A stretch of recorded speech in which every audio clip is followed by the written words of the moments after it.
Shalom saudara, jika Anda merasa diberkati dengan channel YouTube saya, Anda bisa komen, like, dan share. Dan jangan lupa tekan tombol subscribe dan juga tombol lonceng agar Anda mendapat pemberitahuan setiap kali saya mengupload video-video yang baru. Ini sangat penting buat channel ini saudara, supaya banyak orang juga diberkati dan channel ini boleh juga terus berkembang dan menjadi berkat buat banyak orang. Terima kasih, Tuhan memberkati. Hari ini kalau saya bertanya kepada setiap kita yang hadir di tempat ini malam hari ini, apa tujuan kita mempercayai Tuhan? Amin. Apa tujuan kita mempercayai Tuhan, dan apa yang paling kita rindukan ketika kita datang kepada Dia, kita menghampiri Dia? Apa yang paling kita rindukan ketika kita mengenal Tuhan? Saudara, ini penting itu ketika kita mengerti, kita tahu apa tujuan, apa motivasi kita mempercayai Tuhan. Maka hal itulah yang akan menggerakkan iman kita, yang akan menggerakkan hidup kita untuk mencapai sesuatu di dalam Tuhan. Ketika saya menerima Yesus sebagai Tuhan dan Juru Selamat, ya, saya menghadapi tantangan yang begitu hebat dari pihak keluarga saya. Tapi Tuhan sudah ubahkan saya. Saya menyerahkan hidup saya sepenuhnya kepada Tuhan. Sejak saat itu saya tahu hidup saya bukan untuk mencapai semua yang saya inginkan, tapi harus mencapai apa yang Tuhan inginkan. Amin.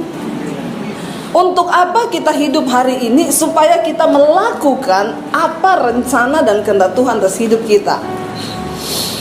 Dan satu-satunya yang saya cari di dalam pelayanan, satu-satunya yang saya cari dalam pengiringan saya kepada Tuhan hanya satu. Apa itu?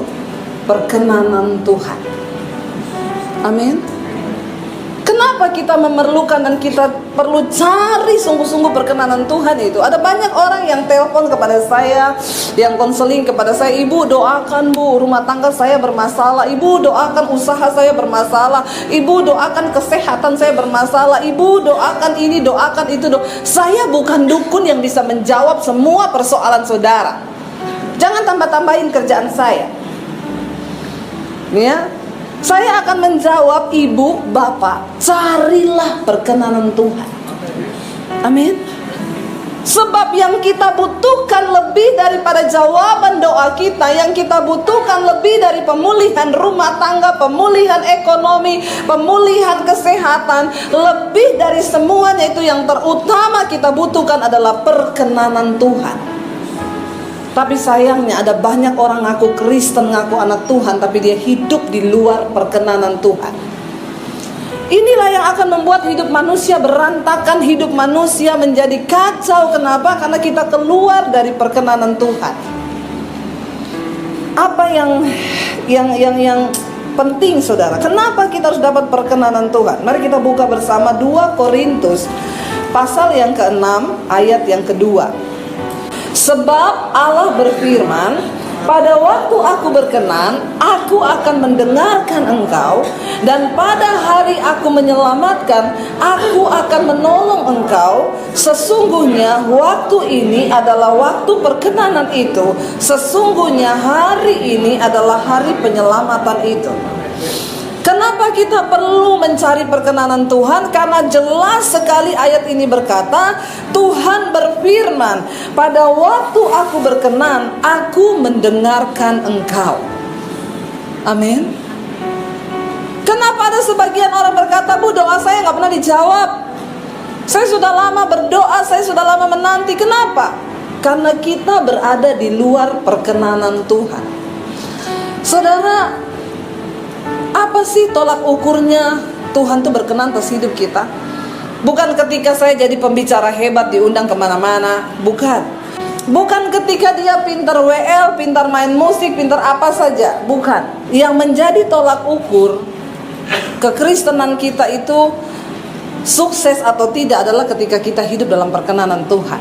Hari-hari ini ketika jemaat di gereja Tuhan hidup dan mencari perkenanan Tuhan, itu yang paling wow. Kita menemukan apa yang Tuhan mau. Sudah cukup kita datang beribadah, kita menjadi jemaat yang cuma mempedulikan apa yang kita mau, dan kita gak pernah peduli dengan apa yang Tuhan mau. Cukup saudara, cukup. Jangan jadi Kristen yang tamak, jangan jadi Kristen yang kita hidup terus dalam kemunafikan sampai kapan? Lihat tanda-tanda zaman. Ya, kita sudah ada di hari-hari yang terakhir. Ini tahun P. Ya, tahun mulut. Semua punya mulut? Tiap hari dipakai nggak mulutnya? Buat apa? Makan atau untuk bicara? Ya, tahun P tahun ini adalah tahun di mana Tuhan akan menggenapi semua yang kita ucapkan. Karena Yesus berkata, menurut perkataanmu engkau akan dibenarkan, dan menurut perkataanmu pula engkau akan dihukum. Perkataan kita menentukan perkenanan Tuhan dalam hidup kita. Kalau engkau mengucapkan yang baik firman Tuhan, maka Tuhan akan menggenapi firman itu dalam hidup kita. Tapi kalau yang kau ucapkan adalah sesuatu yang buruk, yang jahat, maka itu juga akan terjadi dalam hidupmu. Ingat, saudara, hidup kita dikendalikan oleh perkataan kita. Semakin sering engkau memperkatakan yang buruk, maka semakin sering juga yang buruk itu terjadi dalam hidup. Makanya Yesus berkata, orang yang baik mengeluarkan perbendaharaan yang baik dari hidupnya. Orang yang jahat mengeluarkan perbendaharaan yang jahat dari hidupnya. Bagaimana kita bisa berkenan kepada Tuhan? Yang pertama, Mazmur 51 ayat yang ke-6.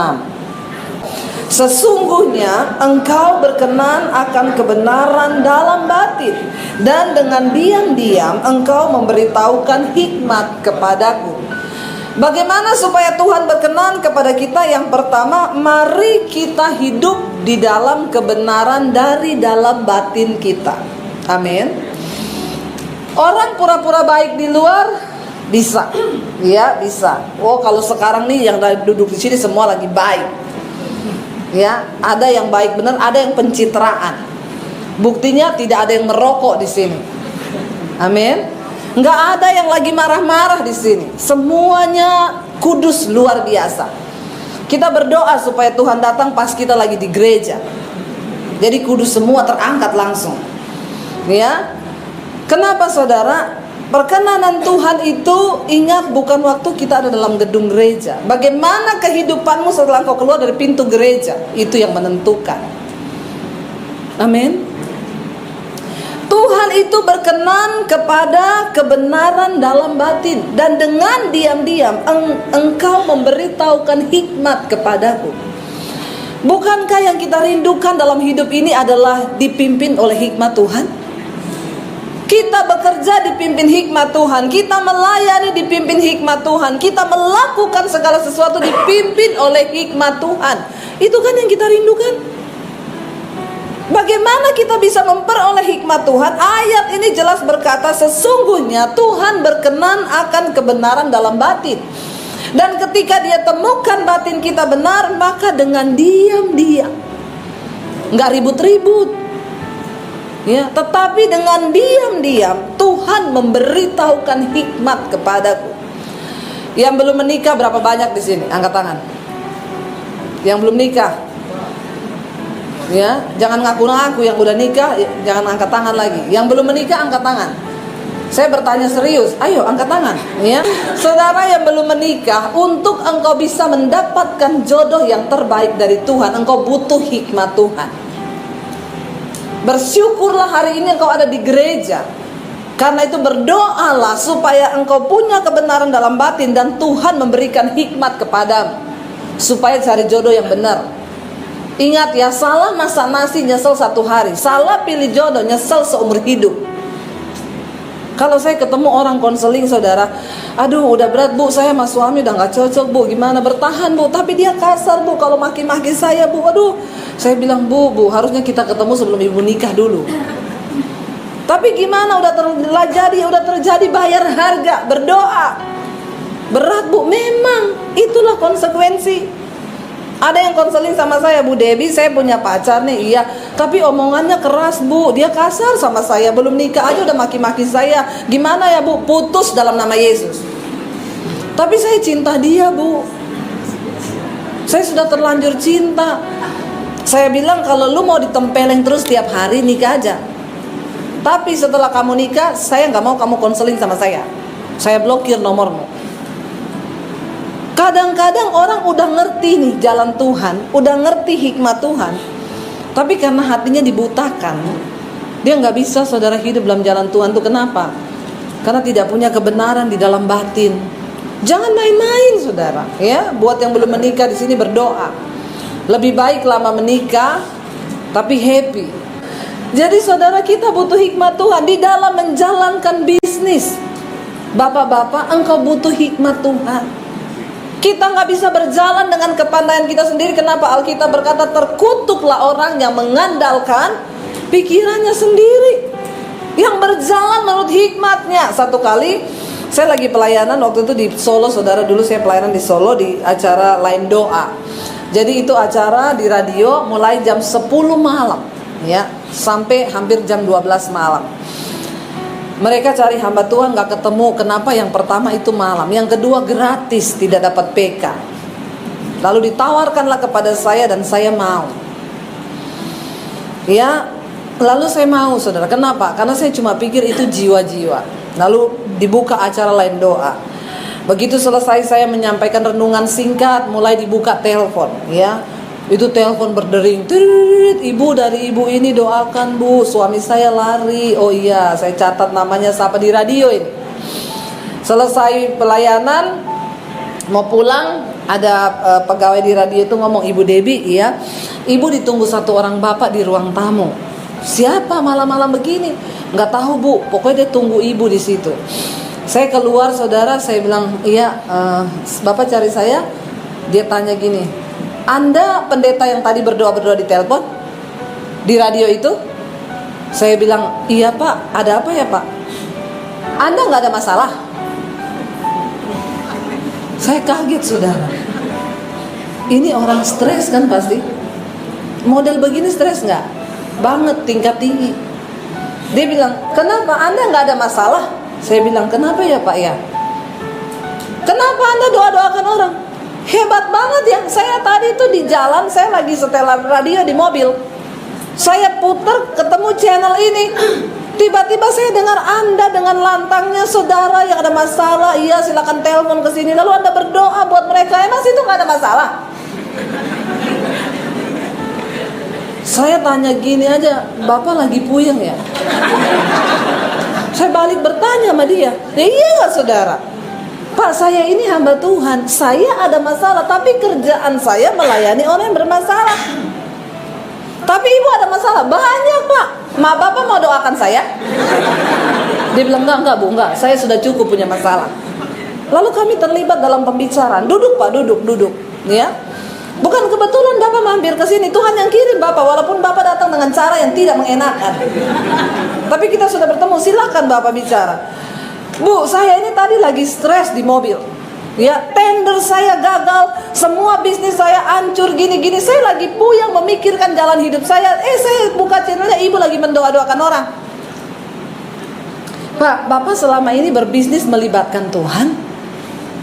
Ya maksudnya melibatkan Tuhan apa? Emang Tuhan bisa mikirin bagaimana budget kita, bagaimana kita? Emang Tuhan bisa hitung-hitungan? Bu, mikirin Tuhan tuh di gereja. Di bisnis kita nggak usah libatkan Tuhan. Bagaimana caranya libatkan Tuhan? Pak, Alkitab berkata terkutuklah orang yang mengandalkan kepandaiannya sendiri. Makanya Bapak sekarang terkutuk. Ya model begini kan terkutuk saudara. Stres, malah maki-maki saya. Saya terlibat dengan ini. Lalu saya berdoa, Pak sudah malam ya, udah 1:30 malam Pak ya, kita pulang Pak. Kalau Bapak tertarik nanti Bapak hubungi nomor telepon saya. Saya pulang saudara, besoknya dia telepon saya. Ibu bisa ketemu nggak? Iya, alamat rumah ibu di mana? Di sini. Datang aja, saya tunggu. Dia datang ke rumah saudara. Dia bilang gini, Bu, coba tolong sekarang ibu berdoa. Terus ibu tanya sama Tuhan, ya. Tolong ibu tanyakan sama Tuhan, apa rencana Tuhan buat hidup saya, terutama di bisnis saya. Ibu tanya tolong sama Tuhan. Saya bilang, Pak, saya bukan dukun. Lah katanya ibu kan bisa. Bapak dengar baik-baik ya, tidak ada satupun pendeta hebat, nggak ada satupun yang bisa kasih tahu rencana Tuhan yang terbaik buat Bapak. Artinya apa? itu tidak bisa diwakili. Lalu bagaimana saya bisa tahu rencana Tuhan untuk hidup saya itu apa? Waktu Bapak membangun hubungan pribadi dengan Tuhan. Karena Tuhan memberitahukan jalan-jalannya kepada orang yang bergaul karib dengan Dia. Amin. Amin. Oh, jadi begitu ya, Bu? Iya. Jadi Bapak salah alamat kalau Bapak datang kepada saya dan bertanya. Jadi saudara, jangan sekali-kali datang sama pendeta yang saudara anggap sakti. Lalu saudara tanya jodoh saudara yang mana. Lalu saudara tanya bisnis saudara ini mau diputuskan gimana, ya? Kalau saya bilang, Pak, nggak ada pendeta satupun yang bisa kasih tahu secara detail rencana Tuhan itu apa, selain Bapak sendiri membangun hubungan pribadi dengan Tuhan. Kenapa Bapak suruh saya tanya? Cuma karena Bapak pengen dapat cuan gede kan? Tuhan gak tertarik dengan itu. Tuhan tertarik dengan hatimu. Amin. Kita kenapa cari Tuhan? Bukan untuk memperoleh berkat-berkatnya, bukan. Alkitab berkata itu hanya bonus yang akan mengikuti hidup kita. Tapi orang Kristen sekarang sudah terlalu sering mendengarkan iklan tentang kekristenan. Ikut Yesus. Yang naik motor jadi Avanza, yang Avanza jadi Innova, yang Innova jadi Alphard, yang Alphard jadi motor. Terkutuk itu. Kita ini terlalu sering mendengar, oh ikut Yesus itu wah naik hidupnya, berkatnya naik. Enggak. Itu semua tidak ada hubungan dengan perkenanan Tuhan. Amin. Ya, itu semua nggak ada hubungannya. Itu Alkitab berkata, kalau engkau menjadikan kebenaran barisan di depanmu, maka kemuliaan Tuhan akan mengikuti engkau. Itu sudah hukum yang ditulis tabur tuai. Engkau melakukan yang baik, engkau akan menuai yang baik. Engkau lakukan yang jahat, itu orang dunia juga bisa. Kenapa? Itu hukum tabur tuai. Hukum Allah dan hukum alam sama-sama menyetujui itu. Loh Bu, dia bukan orang Kristen tapi kok kaya? Iya, dia baik. Dia dapat duit ditabur-tabur sama orang. Tapi soal perkenanan Tuhan tidak ada hubungannya dengan kekayaan kita. Jadi jangan tertipu. Jangan ketika engkau pikir engkau bisa sumbang besar di gereja, engkau bisa kasih orang uang banyak, terus engkau sampai kepada keselamatan, itu gak menjamin. Bagaimana kita dapat perkenanan Tuhan? Karena Dia berkenan kepada kebenaran di dalam batin. Mari mulai cek hatimu, batinmu. Apakah ada kebenaran di dalamnya? Apakah kita itu mengikuti? Ketika Tuhan berfirman kepada Yosua, bertindaklah hati-hati sesuai dengan semua yang tertulis dalam kitab Taurat ini, dan jangan lupa perkatakan kitab itu dan renungkan itu siang dan malam. Ini bicara tentang mulut. Tuhan bilang waktu engkau memperkatakan firman setiap hari dan engkau merenungkan, kata merenungkan di situ diambil dari bahasa Ibrani hagah. Apa itu hagah? Bergumam sendiri, ngomong-ngomong sama diri sendiri. Itu kata merenung di situ. Dalam bahasa aslinya, hagah artinya bergumam, ngomong sama diri sendiri.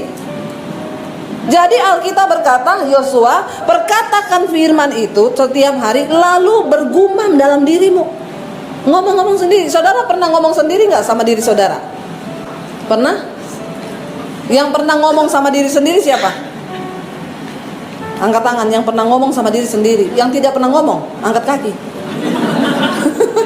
Berarti saudara aneh. Kita semua pasti pernah ngomong sama diri kita sendiri, entah di kamar mandi, entah di dapur, entah di mobil. Ketika kita kita bertanya jawab dengan diri sendiri kan. Nah, kata yang dipakai dalam renungkanlah itu siang dan malam adalah ngomonglah firman itu kepada dirimu sendiri. Ketika engkau bergumam dengan firman dalam dirimu sendiri, itu yang membuat perjalananmu di dunia ini berhasil dan beruntung. Amin. Karena engkau akan bertindak hati-hati sesuai dengan semua yang tertulis di dalamnya. Ya, saudara, apa yang kita tabur itu akan kita tuai. Dan ayat ini berkata Tuhan itu berkenan pada kebenaran dalam batin. Mari kita jaga pertama di hati kita. Saya percaya semua yang ada di sini punya rahasia hati. rahasia hati saya mungkin suami saya nggak tahu. Rahasia hati suami saya mungkin saya nggak tahu. Jangan sampai suami istri itu ada rahasia hati yang saling nggak tahu, bahaya. Tapi semua orang itu punya rahasia hati yang tidak ada yang tahu. Hati-hati. Kenapa Alkitab berkata jagalah hatimu dengan segala kewaspadaan? Karena hati itu orang tidak bisa lihat, cuma kita dengan Tuhan. Amin. Kalau muka orang bisa lihat, tapi hati nggak ada yang lihat. Makanya ayat firman Tuhan berkata ada orang yang bisa tersenyum di muka tapi hatinya menangis. Mari kita berjalan dalam kebenaran dalam batin. Lalu yang berikutnya saudara, kenapa ya kita ini perlu, apa yang menyenangkan Tuhan dalam hidup kita? Apa tanda orang yang berkenan pada Tuhan? Yeskiel 18 ayat 23. Apakah aku berkenan kepada kematian orang fasik? Demikianlah firman Allah. Bukankah kepada pertobatannya supaya ia hidup? Saudara, kata aku di sana huruf besar. Tuhan berkata, apakah aku berkenan pada kematian orang fasik? Demikianlah firman Tuhan Allah. Bukankah kepada pertobatannya supaya ia hidup? Jadi Tuhan itu sebenarnya nggak mau kalau ada orang fasik lalu mati. Makanya ada orang bilang gini, orang itu baik kok cepet mati ya. Tapi ada orang jahat nggak mati-mati. Karena Tuhan masih tunggu dan kasih dia kesempatan supaya dia bertobat. Kenapa? Karena yang berkenan kepada Tuhan bukan kematian orang fasik, tetapi pertobatannya. Kita kalau lihat orang jahat banget, itu kenapa nggak mati-mati? Kita pengen dia cepat mati. Ingat, Tuhan tidak berkenan pada kematian orang fasik, tetapi kepada pertobatannya. Ayat 24 dikatakan begini, jikalau orang benar berbalik dari kebenarannya dan melakukan kecurangan seperti segala kekejian yang dilakukan oleh orang fasik, apakah ia akan hidup? Coba kita lihat ada di sini. Segala apa, saudara? Baca sama-sama yuk. Segala yang dilakukannya tidak akan diingat-ingat lagi. Ia harus mati karena ia beroleh setiap karena dosa yang dilakukannya. Ayat yang berikutnya coba, ayat 25. Tetapi kamu berkata tindakan Tuhan tidak tepat. Dengarlah dulu, hai kaum Israel, apakah tindakan-tindakan yang tidak tepat ataukah tindakanmu yang tidak tepat? Orang Israel itu ngomong sama Tuhan, Tuhan itu ndak adil dalam perbuatannya. Masa orang jahat ndak mati-mati?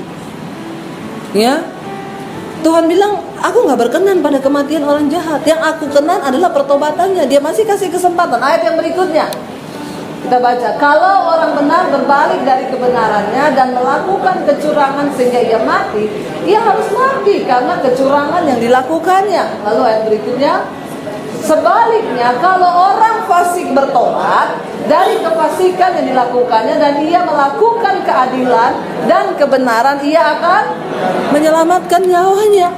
Apa yang berkenan di mata Tuhan hari-hari ini bukan rutinitas keagamaan kita. Tuhan gak tertarik dengan rutinitas saudara tiap hari Minggu bolak-balik keluar masuk gereja.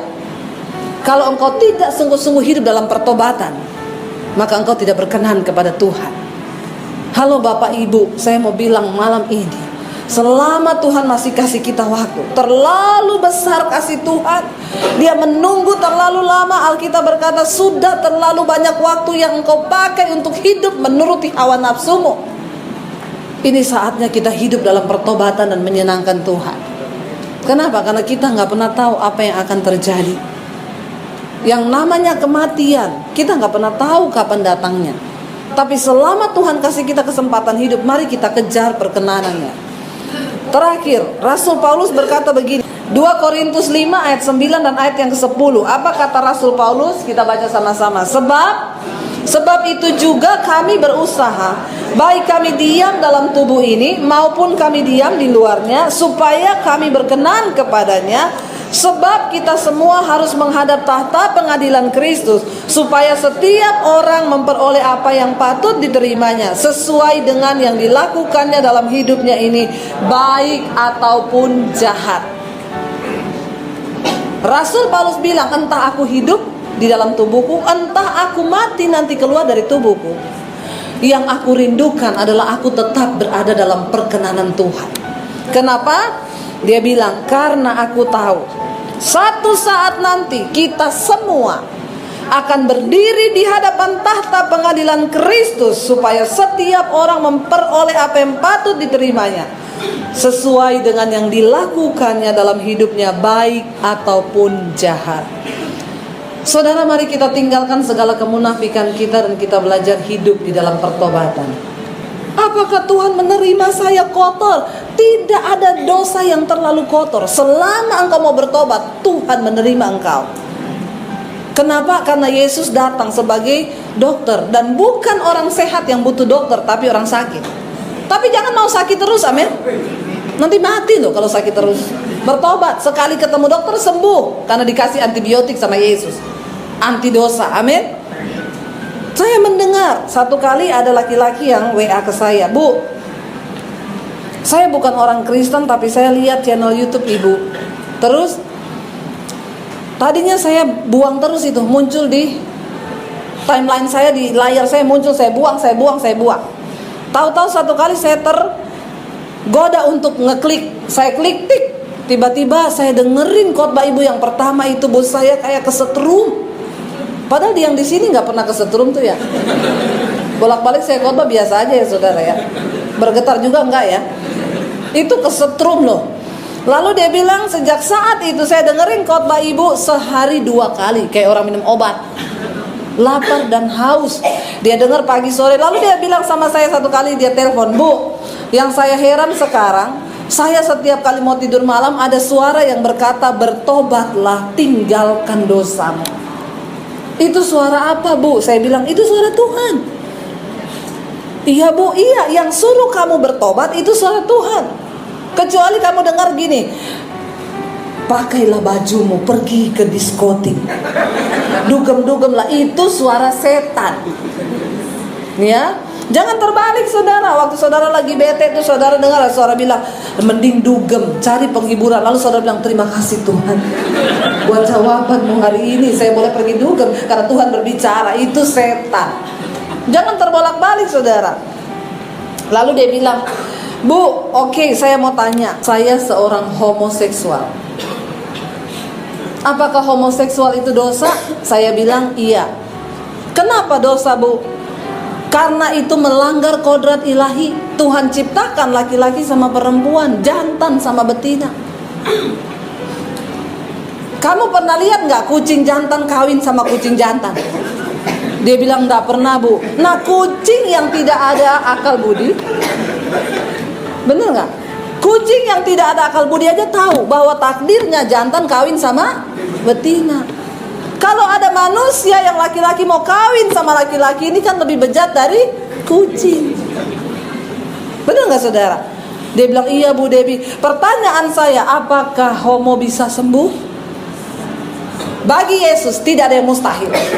Bisa. Gimana caranya, Bu? Asal kamu mau, Tuhan pasti mampukan. Kenapa? Tuhan tidak mencari orang yang mampu, Tuhan cari orang yang mau. Karena kemampuan itu bagian diri Allah yang akan dilakukan dalam kita. Lalu dia tanya, gimana caranya, Bu? Perkatakan firman Tuhan. Tiap hari kamu doa bilang, roh homo, roh banci keluar dalam nama Yesus. Lalu dia praktekin saudara. Dia memperkatakan firman Tuhan.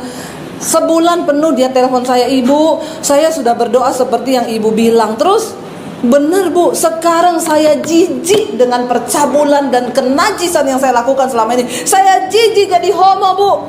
Puji Tuhan. Lalu apa yang kamu lakukan sekarang? Saya sudah putuskan pacar saya itu, yang juga cowok.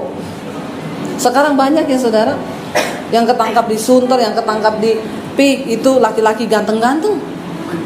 Ya makanya kalau cari jodoh jangan terlalu ganteng lah. Kadang-kadang bahaya. Ya, itu mereka ganteng-ganteng punya istri semua loh. Ditanya sama polisi, kamu udah punya istri, kenapa masih main laki-laki? Karena istri kami selalu berpesan, jangan main perempuan. Jadi ibu-ibu sekarang kalau suamimu pergi, tolong dipesan, jangan main perempuan, apalagi main laki-laki. Dunia sekarang mengerikan. Tapi saya percaya di sini tidak ada yang begitu. Mari kita bertobat dan hidup dalam perkenanan Tuhan, amin. Yuk kita bangkit berdiri bersama.